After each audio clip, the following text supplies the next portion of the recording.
জয় গুরু। পরম পূজ্য শ্রী শ্রী ঠাকুরের রাতুল চরণে শতকোটি প্রণাম জানাই। আশা করি সকলেই ভালো আছেন। সকলকে জানাই আমার আন্তরিক ভালোবাসা এবং শ্রদ্ধা। আজ আমি শ্রী শ্রী ঠাকুরের অমূল্য রচনাবলীগুলি নিয়ে আলোচনা করব, যা শুধু গ্রন্থ নয়, পুস্তক নয়, আমাদের জীবনকে আলোকময় করার নির্দেশিকা। শ্রী শ্রী ঠাকুরের প্রতিটি গ্রন্থই জ্ঞান, অনুপ্রেরণা এবং মানবিকতার গভীরতায় পূর্ণ। আজকের পর্বে আমি তাঁর রচিত কিছু গ্রন্থ সম্বন্ধে আপনাদের জানাবো। গ্রন্থগুলির নাম এবং গ্রন্থগুলি রচনার উদ্দেশ্য নিয়ে আলোচনা করব। কিভাবে এই সকল গ্রন্থ আমাদের জীবনকে সমৃদ্ধ করবে সেই বিষয়ে আলোকপাত করব। আসুন আমরা একসাথে তাঁর সৃষ্টির গভীরে প্রবেশ করি। প্রথম যে পুস্তকটি নিয়ে আমি আলোচনা করব সেটি হলো জীবন দীপ্তি। জীবন দীপ্তি এই গ্রন্থটির প্রথম, দ্বিতীয় এবং তৃতীয় খণ্ডে সংকলিত। পরম প্রেমময় শ্রী শ্রী ঠাকুর মানব মৈত্রীকে সমগ্র সমাজে বাস্তবায়িত করে তোলবার জন্য ব্যাকুল হলে তার দিব্য উপদেশ, নির্দেশ ও বাণীকেই সম্বল করে তাঁরই ইচ্ছানুবর্তিতায় এবং পরম পূজ্য বরদার নির্দেশে শ্রী দেবীপ্রসাদ মুখোপাধ্যায় তৎপ্রদত্ত সকলের মঙ্গল কামনার্থে কিছু ঐক্য সন্দীপনী বাণী রচনা করেন। পরম দয়াল এই সংকলনের নাম দিয়েছেন জীবন দীপ্তি।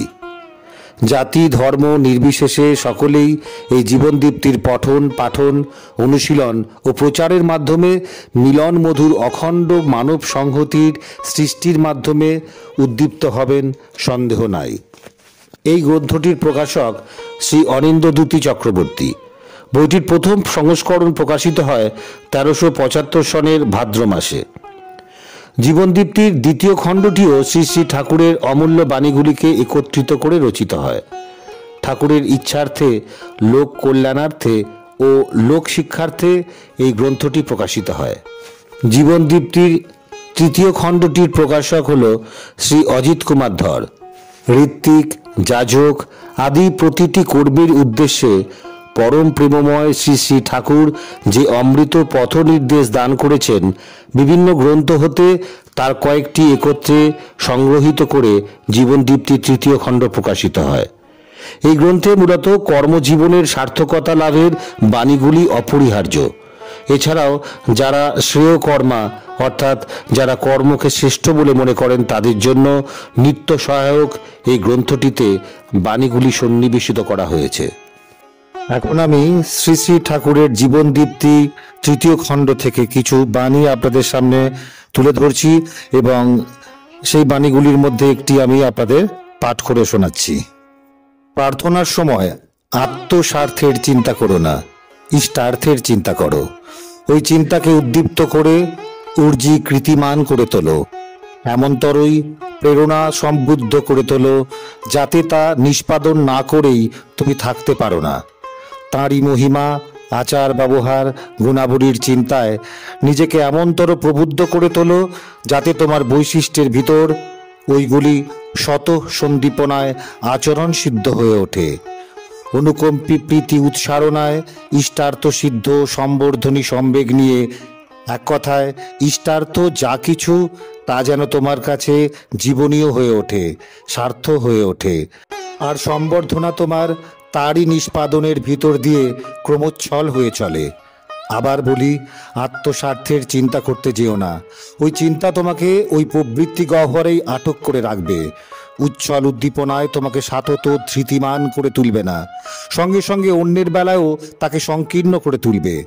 প্রার্থনার বীজই হচ্ছে ইষ্ট চিন্তা, আর ইষ্টার্থ নিষ্পাদনী অকাট্য ঊর্জি সম্বেগ, আর তোমার সত্তায় তার শুভ পরিবেশন সব দিক দিয়ে সব রকমে।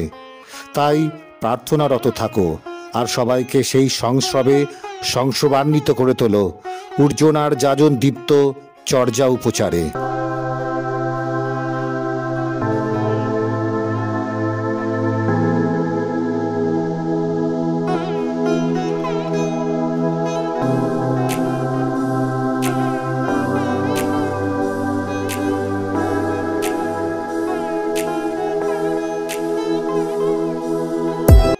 এর পরবর্তী যে গ্রন্থটি নিয়ে আমি বলবো সেটি হলো সুরত সাকি।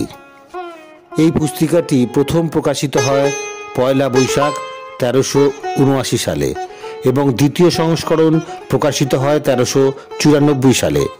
প্রকাশক শ্রীযুক্ত অমরেন্দ্রনাথ চক্রবর্তী।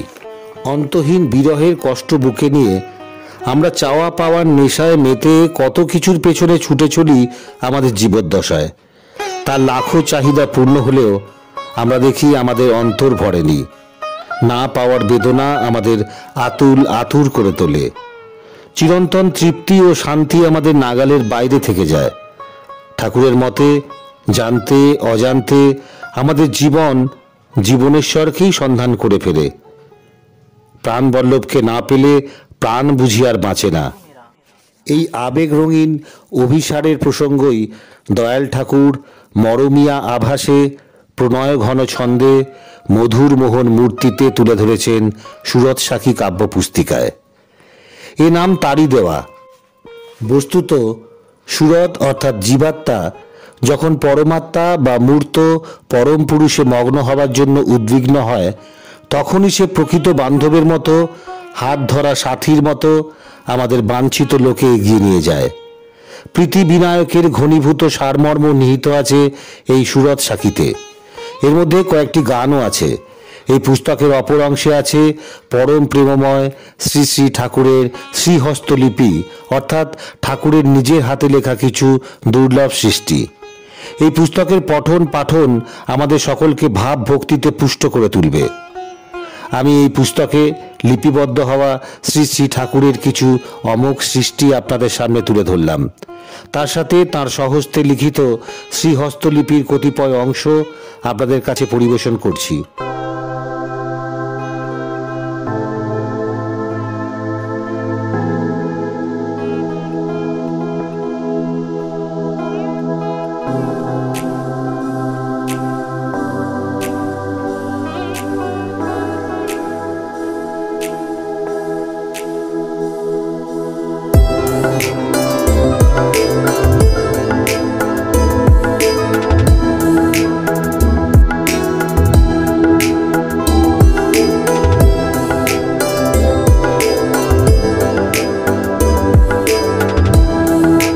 অতি অবশ্যই শ্রী শ্রী ঠাকুরের এই পুস্তিকাগুলি আপনারা সংগ্রহ করে নিজেদের ভাব ভক্তিতে পুষ্ট করে তুলবেন।